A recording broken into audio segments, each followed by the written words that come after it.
Welcome to Talk Shite 107.8 FM, and I am here today to preview the 30th campaign of the Super League Rugby League season, which kicks off on Thursday. I'm your host, Dave South, and have Super League guru John Bobble on the line. How are you getting on, John? Oh, I'm not too bad, Mr. South. How are you? Yes, I'm looking forward to the new season, which is going to tie upon the alongside the Premier League darts tomorrow night. But I will tune in for both. It's going to be an exciting season of 27 games through the regular season. Why does the season start in February, out of interest? I think there were quite a few pitches and soggy pitches, and the fans didn't really like winter rugby, so we moved it to February alongside a Sky TV suggestion, so it's a bit more of a summer rugby feel. That's how it feels. Better for the fans. Unsure about the players. They might be a little warmer, but it means some harder pitches, so there could be a few grazed knees. But I think the main reason were the Sky TV, really, summer rugby promotion.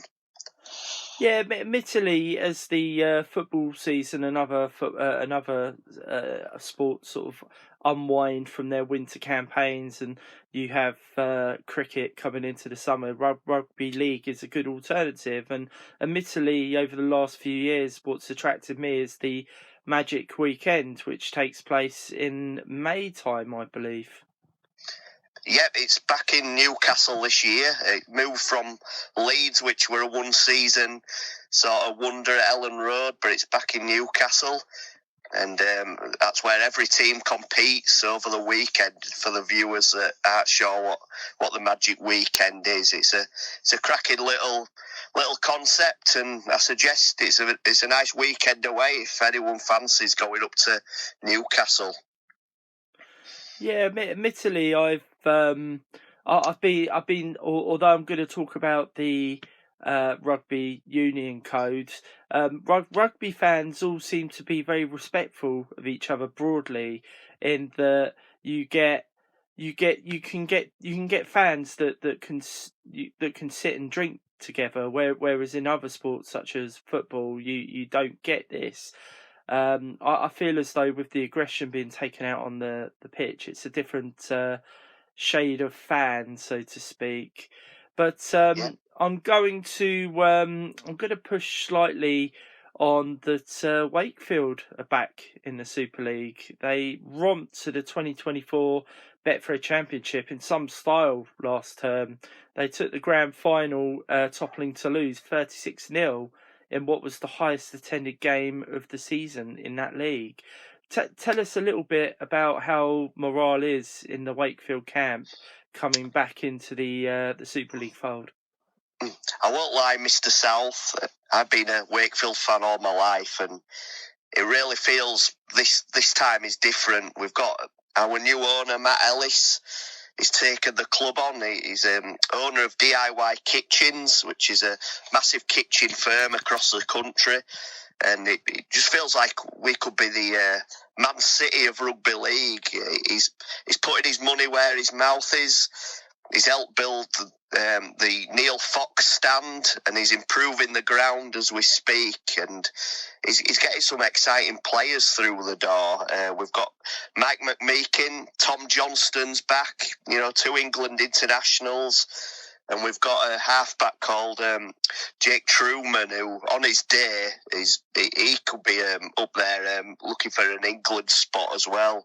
So he's not messing about. I've been through probably about 4 or 5 bankruptcies as a Wakefield fan, as owners have gone bankrupt, and but this has a totally different feel about it. And the team spirit's there, and it's looking for good for this Super League campaign.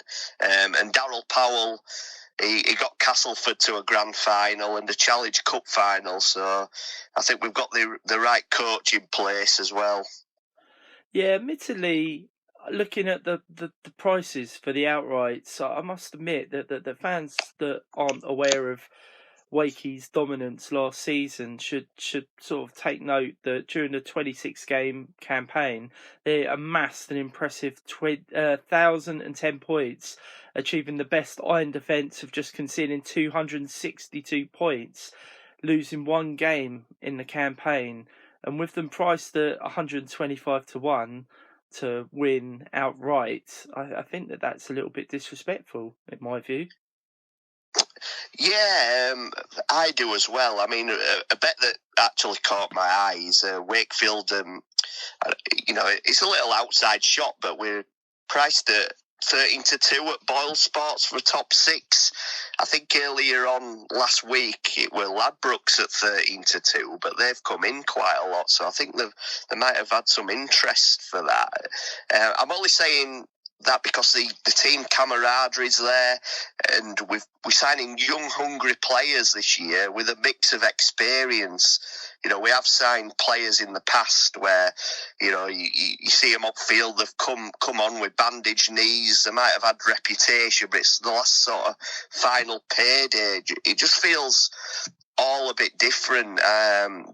Just a quick one, the chairman come in and when he first come into the club, he thought, well, where's everyone going, for the food?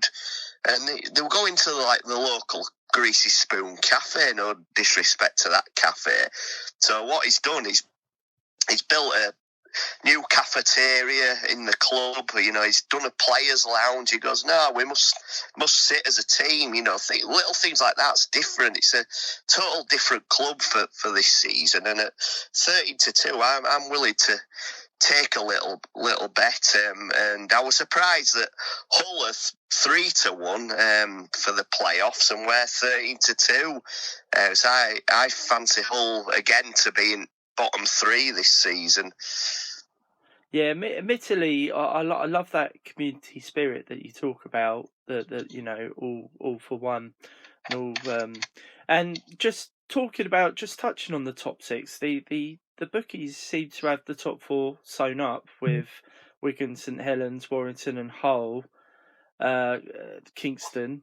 Yeah, KR, yeah. I always get those teams mixed up.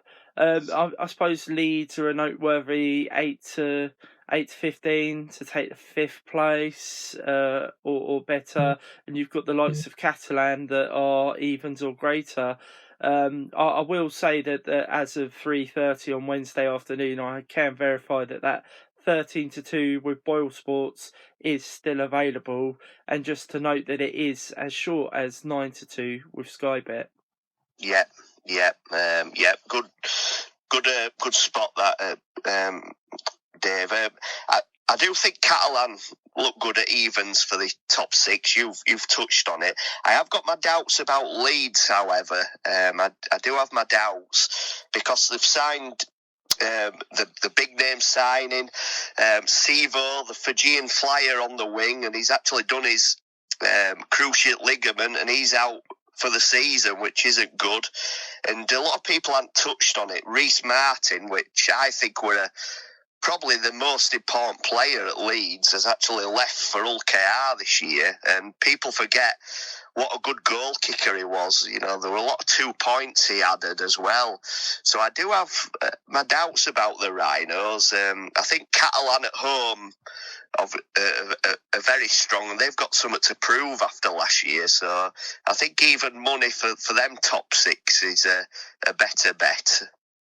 Yeah, that looks pretty. I wouldn't say nailed on, but I'd certainly say that will attract some interest. Now let's look at the regular season now with the league leaders shield, as it's now known, or is certainly known as now. So Wigan are 11 to 8 to retain their title. What do you think that their chances are? And is there another team in that fold that you think might upset the spoils? I'd like to give a special mention about Wigan, really. What they did last season were outstanding. They won the quadruple. They got the team of the year on the BBC Sports personality. Yeah.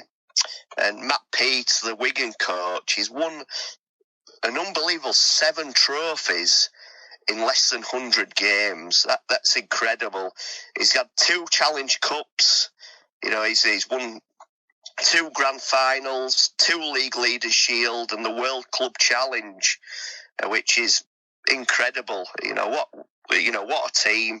And how can you look beyond him? I know with rugby league, injuries play a massive part. It's a brutal sport, but I can see Wigan winning that at 11-8. And I do believe Hull KR will be probably second, push definitely top 3 for me, Hull KR, but I just find it hard to knock Wigan off the perch. They're just a well-oiled machine.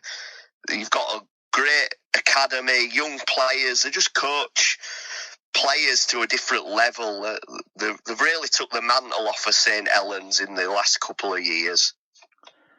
Yeah, admittedly, for Wigan to have won the World Club Championship Challenge, that was special with the history of British teams in that competition have never really fared too well over times. For them to come out and do that and basically have the perfect season, it is just eye-opening. And admittedly, with Wigan, they get to kick off on Thursday night against Lee. So how do you see the first game being kicked off going? Well, looking at my first round selections, I've actually gone Wigan at -14, 10-11 with William Hill. I think that's a decent bet. There's a lot of bookmakers that have gone, -18. So I'm happy to take the -14 at William Hill. I think Lee are a good side, and I think they'll be pushing for the top 6 again. They haven't really been mentioned much this season, but it's a local derby. I can imagine it being quite tight and just Wigan coming out on top maybe the second half, and I think they'll win by more than 14. Will Wigan? Yeah, admittedly, a lot of bookmakers do look at the 3-way handicap, whereas there is the Asian handicap with the 0.5 to eliminate the draw. Are you going to be focusing more so on price this season, willing to take on the 3-way handicap, or are you going to take an approach which incorporates the Asian handicap style 0.5, as long as it's in your favour, of course? Yeah, I think I'll always look to the 0.5 mark because there's time as the season goes on, the bookies are pretty close to the handicap. There might be odd couple of games that, they'll get wrong drastically, but I think the 0.5, you've always got a bit of a cushion if you like the bet. Yeah, because as you know, over time, the draw aspect is always there, and the possibility of having a -14 and losing your bet 26-12 can hurt, whereas if it's 14.5, you scrape through by the skin of your teeth. Exactly, yeah, and I don't know. I just can see it if we strike the bookmakers early, which I have done in the past for the last few years before they start to get used to the teams. It's a good time to strike and make some money early on against the bookmakers. So come Thursday night with the big introduction or reintroduction of the Super League, it's going to be a nice long season as we see the spring and the summertime come through. Do you have any outright tips that you might be willing to share with us? Yes, I do. So we've mentioned Wakefield top 6 at 13-2, which I do fancy. Top try scorer. I famously got the Denny Solomona one for Castleford one year at 25-1. That were, I think, when I was working for Leroy Footy Tips back then. I think Liam Marshall at 13-2 with Betfred. I think he'll get plenty of points. I think Wigan will score plenty of points. And as said, I think they'll be first again this year, the League Leaders Shield. So it's hard to look past Liam Marshall. He's durable. He knows where the line is. a couple of outside bets for top try scorers, which I won't be putting much on. Is Murphy for St Helens, again an ex-Wakefield Academy product that went to Australia and he's back at St Helens. He knows where the line is, but I'm not over sure about St Helens this year. I've got doubts about the coach, Mr Wellens, and I think it's a bit of a transition period for them, but he knows where the line is, and I do think he will score a few. And Tom Johnston at Wakefield, if we keep him fit, especially at home, he knows where the line is. And he's had a full season for Catalan before his recent injury. And, you know, he has got a full season in him if we keep him fit. So he's priced at 20-1 as well. I think they're more each way bets if you look for a top 5 market. I think mainly it's top 4, but there's odd bookmaker doing top 5. Yeah. I think Man of Steel, which is the, you know, best player of the season. I quite look at Mickey Lewis at 12-1, Hull KR player. He's at Ladbrokes, and a 16-1 shot in Junior December, who plays for Wigan, a young upcoming second rower who's fearless. He's a real talent, and it's very rare a forward wins that Man of Steel, but I just think he's capable of, you know, coming close to winning it. 60-1, might have a little dabble on that one, Mr. South. Of course, anyone taking these bets, please bet responsibly. It's a long season. Looking at week 1, just to round off, have you got any fancies apart from Wigan this weekend? Yeah, I quite fancy a little Barney Rubble, as we call it, a double. So I've got Hull KR minus 18.5 against a struggling Castleford team who are in a world of trouble. They're already panic buying. They've signed a winger from St Helens, Davis, for a 2-week loan period, which rings alarm bells at start season. They should be ready to go. And it's at Hull KR. Big return after being unlucky in the grand final. That's priced at 10-11 at Bet365. And I'm actually going Wakefield plus 10.5 at 10-11. It's a 2.64-1 double at Bet365. I do think Wakefield's big return to Super League. It were a very tight game on Boxing Day in a friendly against Leeds, and I do think that's a 50-50 game. I'm not convinced that we should be 3-1 outsiders for that game, and I can see it going either way by maybe a try. I just can't see Leeds winning by 2 tries. I think Wakefield have bought well, good coach, we're on the high, and it's a local derby. So that's my Barney Rubble, Mr. South, for week 1, along with Wigan's minus 14, 10-11 at William Hill. Just finally, thank you for that.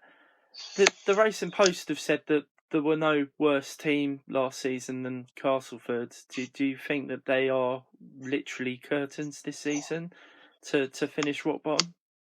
Well, Bradford beat them in the Challenge Cup on Sunday, and Wakefield beat them comfortably in the Championship last season. It's alarm bells for me at Castleford, and I think Racing Post got that spot on. They need to drastically improve in the next few weeks, and I think Cass bottom. I think Hull will be second bottom. But yeah, as things stand, Castleford in a heap of trouble, and I think that minus 18 for Hull KR on the first week. I depending on the weather, you know, if we get a torrential downpour, it's going to be a bit more. It's going to be a tighter game, but I can see Hull KR winning that by close to 30. I think they're a bit out there. Yeah. Admittedly, we've still got part of winter still lurking around, so the chances of a heavy downpour are quite prevalent, especially with the UK weather as it is at the moment. Have you got anything else to add before we wrap up? No, like I say, I think Castle struggle. I think Hull will. And looking at the stats for the last couple of years, Huddersfield have been in the bottom 4 in the last 2 years. Hull have been in the bottom 3 the last 2 years, and Castleford have. So I always think there's a bit of a downward spiral. And looking at those 3 teams, there's nothing to change my mind otherwise. But I just want everyone to enjoy the season. Any new fans, please watch the game of Rugby League. It's a no-nonsense sport. It's fast, it's brutal, and it's like American football on steroids, really, as a viewer. But no steroids involved, but that's just the analogy. It's incredible sport to watch. Well, if we could attract just a small percentage of the NFL fans across to the Super League, they'll have plenty of time on their hands with the Super Bowl just finishing. So just to wrap up, thank you very much for your time, Mr. Bobble. Do follow his tips online, and I've been your host, Dave South, and you've been listening to Talkshite FM 107.8. Thank you very much.